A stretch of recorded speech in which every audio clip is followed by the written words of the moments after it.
Welcome to Choice Classic Radio, where we bring to you the greatest old-time radio shows. Like us on Facebook, subscribe to us on YouTube, and thank you for donating at choiceclassicradio.com.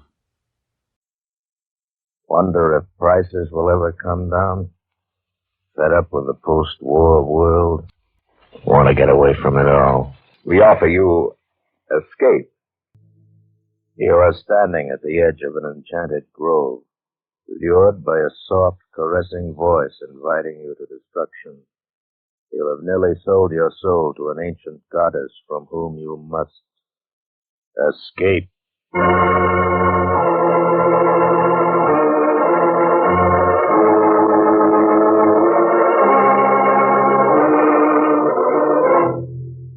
Escape, produced by William N. Robeson and designed to free you from the four walls of today for a half hour of high adventure.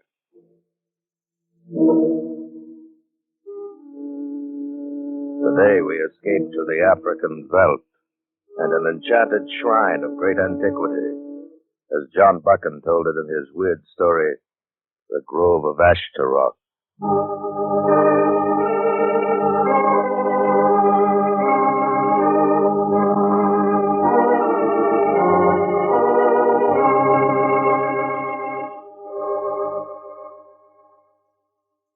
We stumbled onto the place, Lawson and I, during the second day after we left Taki.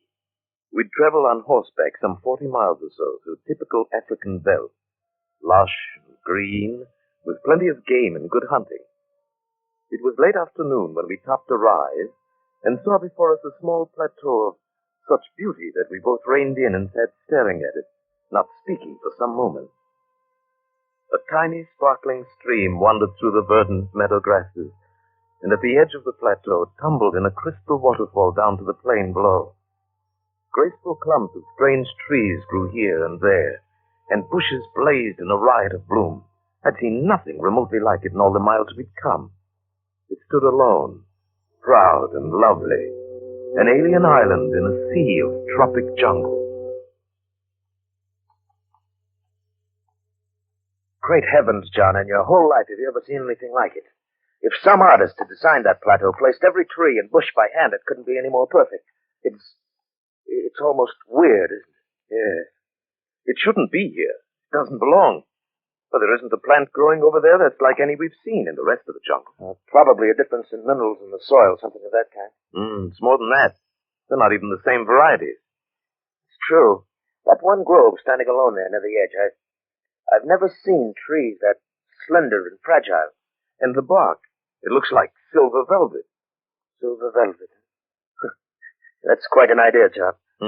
Yes, I guess it is at that. Anyway, those doves seem to like it. They never stop circling over that one particular grove. They're probably nesting there. A flock of white doves circling over the silver grove. But, there's something vaguely familiar about that. Yes, there is. John, can you make out some kind of a dark shape there through the trees over toward the center of the grove? Yes.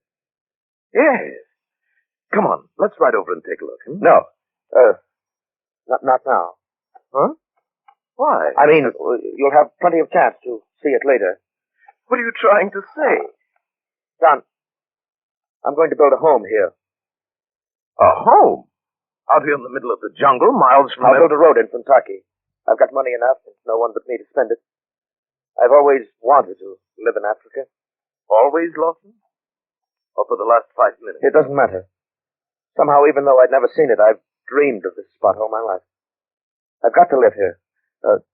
Want to live here, I mean. But so quickly, at least think it over first. No, I don't have to think it over. I know what has to be done. John, it's here that I build my tabernacle.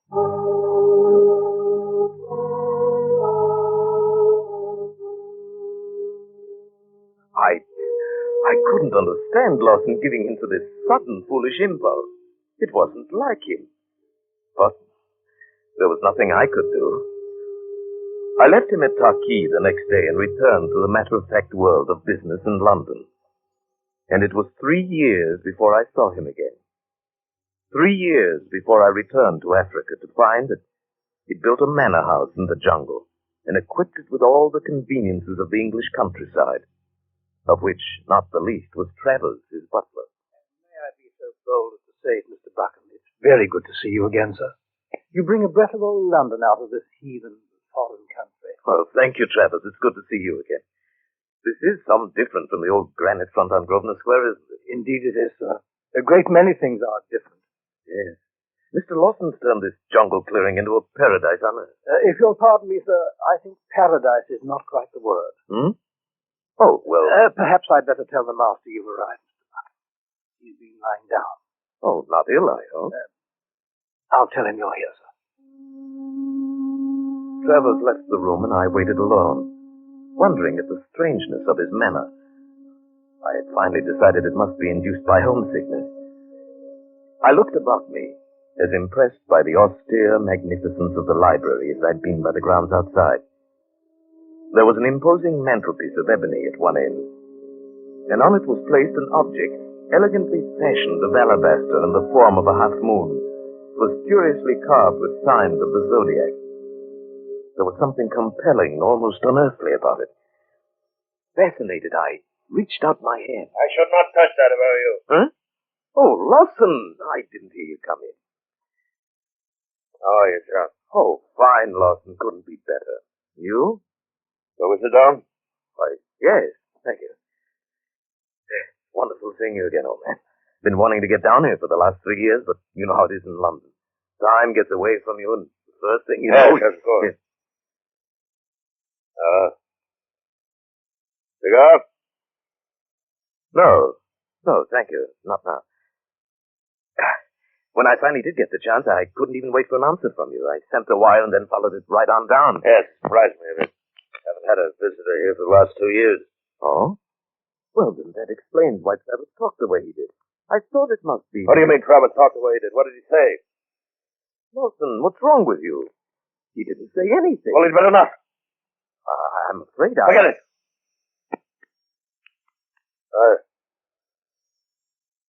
I'm sorry, John. I haven't felt very well the last few days.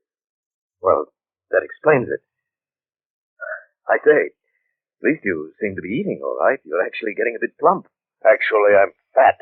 Gross, flabby, and obscenely fat. Isn't that what you really mean? Well, no. I was only joking. Never mind.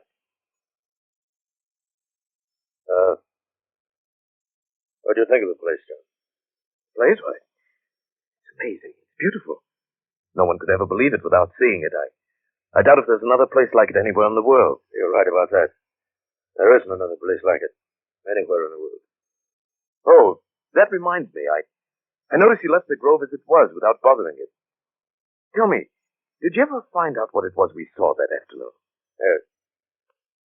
Yes, John, I found what it was. Well? John, I have an overseer here named Jobson, quite a competent man. I want you to leave with him in the morning, take a 3 or 4 day hunting trip. He knows the country. He'll find you plenty of game. Oh, but I came here to see you. I'm fighting a bout of fever. Happens every so often. I'll be all right by the time you get back. Oh, now, wait a minute. If you're sick, I'm certainly not going to run. You'll do what I tell you. Lawson. I'm sorry to talk this way, but I know what has to be done. All right, Lawson. Whatever you say. Good. Settle it. Believe me, John, I know what's best for me. Yes. I'm sure you do. Another thing, John. That carving that sits on the mantel, I must ask you not to touch it.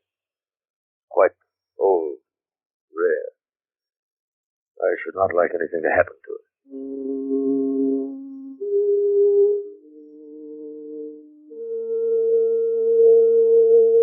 That night when I retired, I found it impossible to sleep. I tossed fitfully, trying to think of some reason for the great change that came over my friend in these past 3 years. Drugs, drink, actual sickness, either physical or mental? No, none of them gave any complete answer.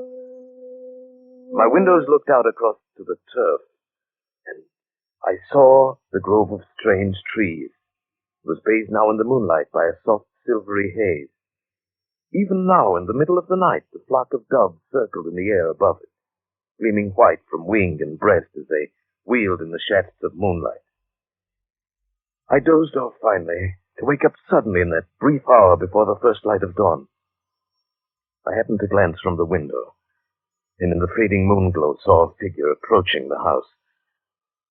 It drew nearer, and I saw it was Lawson, barefooted, wearing a white dressing gown.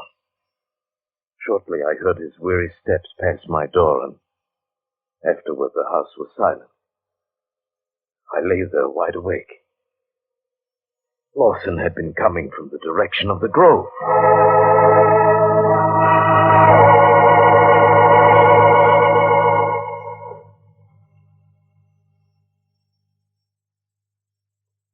Good morning, Mr. Bucket. Oh, morning, Jobson. Oh, sit down. Thank you, sir. Now, in regard to that hunting trip we talked about, I can offer you a choice of 2 or 3... No, never mind. I'm not going on any hunting trip. But last night we decided That was last night, Miss Jobson. Tell me, how long has Mr. Lawson been sick? Oh, it comes and goes. Happens about once a month like this. He's not the man that he was when I first came here. Do you have any ideas about what might be the matter? Aye. Well, what are they? If I told you what was in my head, you'd think me daft. Why don't you wait until tomorrow? You won't need to ask. It's the full moon, the next. Full moon? What does that have to do with it? You'll find it in the Bible. Read the 11th chapter of the 2nd book of Kings. It says there.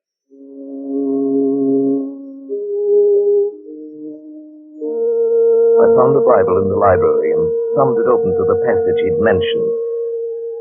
I read through it once without understanding. And then one sentence seemed to leap out from the page. For Solomon went after Ashtaroff, the goddess of the Sidonians. Ashtaroff. Ashtaroff, of course, Ashtaroff!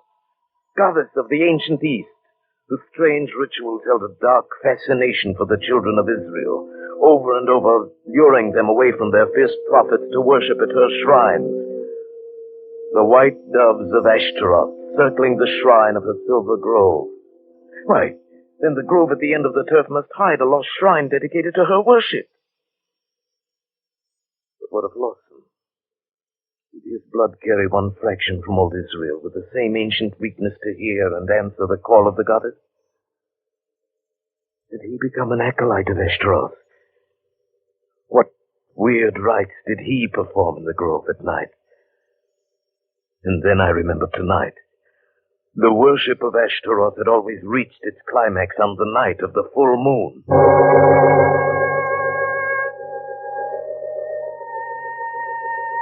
Lawson did not appear all day, and that evening after dinner, McJobson and I took up our watch on the dark veranda, looking into the windows of the library.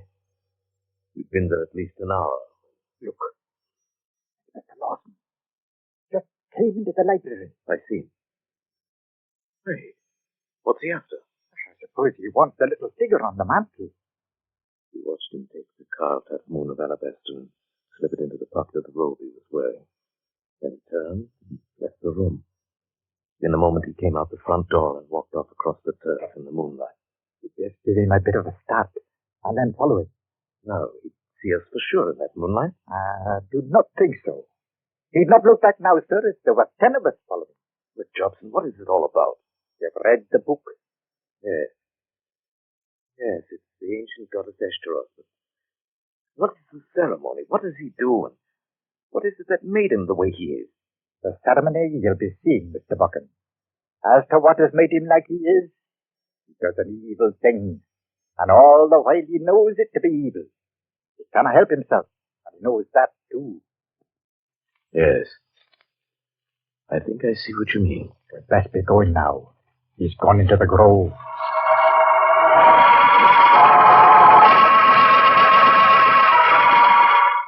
We crossed the turf quickly and passed into the black and silver shadows of the moonlit grove, working our way carefully toward the center. The only sound at first was the piping of the doves circling high over the lacy branches above our heads. I saw as we approached that the center of the grove had been cleared to form a small circular arena, was covered with smooth turf. And standing in the middle of it was a cone of rock 30 feet high, a smooth, sharp tower of stone that pointed up toward the tops of the trees. And then I saw Lawson. He stood by the base of the conical tower, his arms uplifted, the symbol of the half-moon bound to his forehead, and chanting words with meanings I could not even guess. Now Lawson threw off his white robe and began a curious kind of dance, moving around the foot of the cone on a worn path beaten in the turf, the same path he must have followed many other nights before. He moved faster and faster, uttering now and again a wild cry. We stared entranced at the circle of moonlight. And as he danced, a strange new sound slipped into my consciousness, an earthly melody that seemed to come from the tower, from the trees, or may perhaps have been born within my own mind, tricked by the magic fantasy of moonlight, shadows, and perhaps madness. It brought to me one vivid thought of the warm, soft lips of an unseen goddess, of lips incarnadine, whispering gently and sensuously across the reeds of a panpipe. I stirred uneasily, felt the quickening of my pulse. You must try to resist it, Mr. Buchan. It is only a thing of evil cloaked in a false beauty. McJobson heard or felt it too. Then it was more than a trick of my own senses. Something in me thrilled to the core of the weird melody. I wanted to rush out and throw myself at the base of the stone tower to dance as Lawson was doing, to spend all eternity in adoration and worship of the beauty of Ashtaroff. No, Mr. Buchan. Think what it's done to him. Fight it, lad, fight it. I lost all knowledge of time. The dance had grown swifter and fiercer. The moonlit figure in the clearing moved faster and faster, postulating and gyrating in tempo to the crazy rhythm. My blood was pounding in my throat, my ears ringing. The music surged through my brain in ever-mounting waves of incandescent sound. Now I was beyond reason, possessed by an overpowering frenzy when the cock crew. Then the grove was deathly still, and at the foot of the tower, Lawson lay unconscious.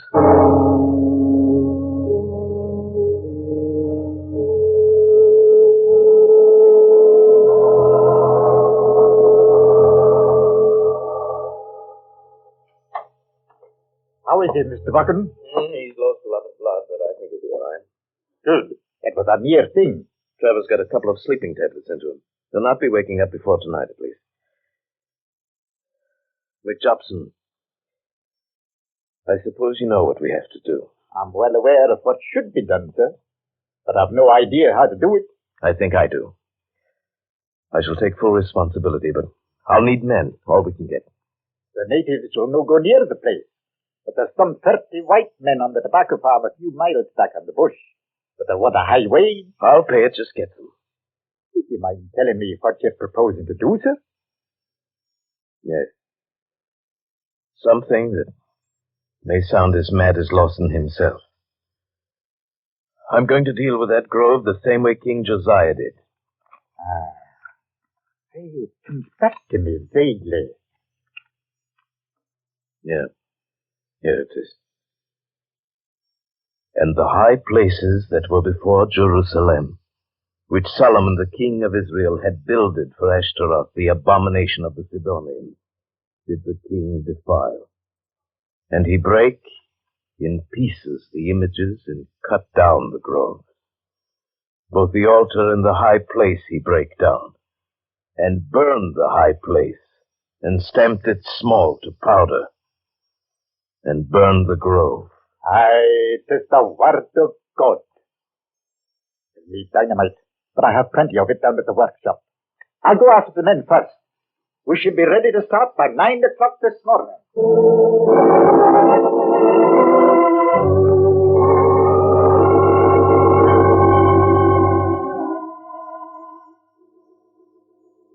It was just past 9 when we entered the grove, carrying axes and a couple of shotguns, and driving several teams of oxen. A light breeze had sprung up, and it whispered and rustled in the branches of the silver trees. We took care of the doves first, shot them one by one until we'd killed them all, 27, then piled their white bodies at the foot of the pointed rock. Then the men set to work with the axes, chopping through the slender trunks of the trees. Those little single trees, get every bush. Drag them into pine. Right, you are, sir. All right, come on. I stood by the stone tower, the high place of King Solomon, and watched while the work went on.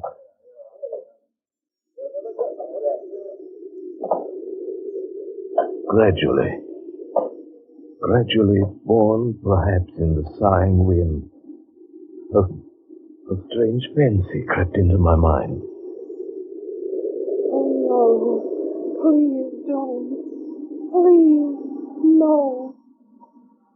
I fancied I could hear a voice coming from the tower, from the trees. This voice was soft, warm, and pleading. Listen with your heart. Can the spirit within you not hear and feel? The heart of all sorrow was in that voice, and the soul of all loveliness. Distant, tenuous, with all the bodiless grace of a goddess older than time and desire. Please, listen. Can you not know that I am beautiful, and once gone, and gone forever? I could not believe that I was imagining this soft and lovely voice. I felt a sudden and overpowering adoration for this exquisite creature who whispered in the breath of the wind. I wanted to call out to the men, order them to stop desecration of her home and sanctuary. Then I thought of Lawson, of what he'd become, and I fought back the impulse. How can you judge who knows so little? One who is part of the whole divinity of nature. No, I won't. I can't listen to you. Look at me but once with the eyes of your heart, and you'll belong to me forever. No. Please, no. You have killed my doves, covered their white breasts with blood. Are you not yet satisfied? It's got to be done. It's got to be done. No, please. You could stop now and leave the high place. New trees would grow. Other doves would come and nest again. But I can't. What are you saying, Mr. Buchan? I couldn't quite hear you. Oh, nothing. Nothing at all. Well, I'm ready to put the dynamite around the tower here, if you'll move back a little way. McJobson, perhaps we could leave the tower. Maybe it's enough to clear the grove. 'Tis not enough. The book says, and their children remember the altars and the groves by the green trees upon the high hills. No. That's no good, Mr. Buchan. He who heeded the voices of the wind, every last stone must be destroyed. No. He is a stone man, and a cruel man, and his words are vile with hate. No. Leave me only this one last thought. No. All right, McJobson. Go ahead with it. Here's the boxes of dynamite close together, lads. Easy now. No, even now it's not too late. I walked away slowly. The piles of tree trunks were burning now. The smoke swirled in the wind. I would leave this place tonight. Yes, I would leave this place forever. Then write a note for Lawson, telling him of what I'd done. And I was very tired.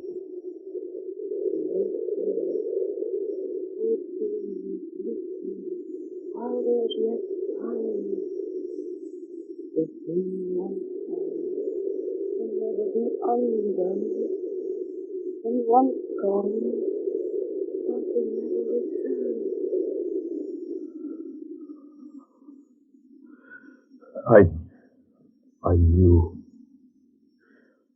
I knew that my act, my reason told me all these things.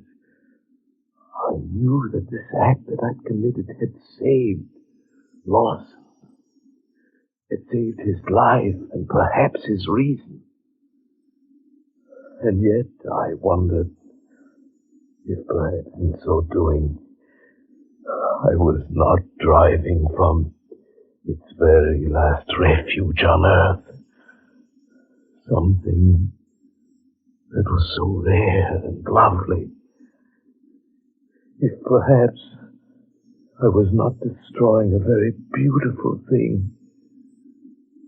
A very beautiful thing forever. Stop now. Please, oh, please. All right, our goal. No. Oh, no. No.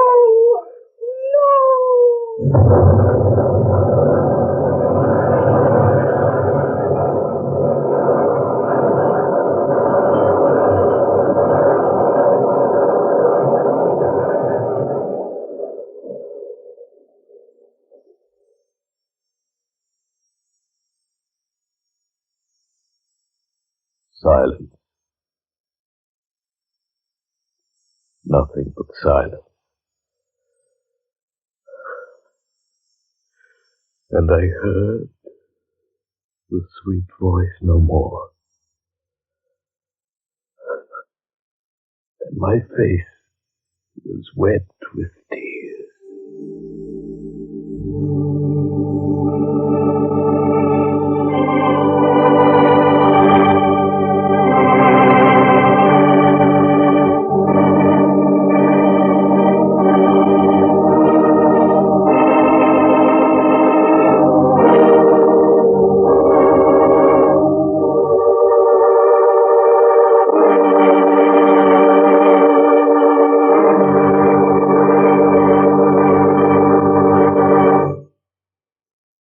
Escape.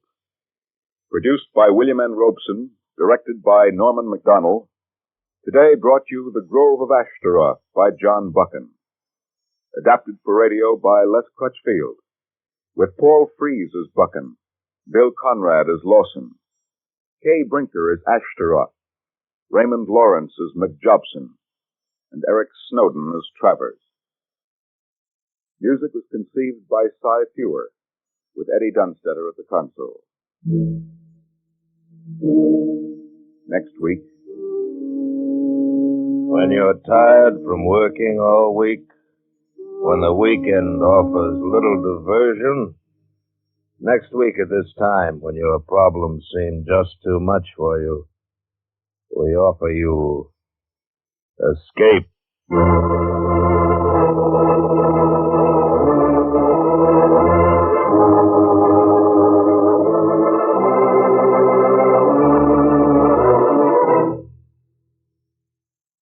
Next week, we bring you another exciting story of high adventure. This is CBS, where 99 million people gather every week, the Columbia Broadcasting System.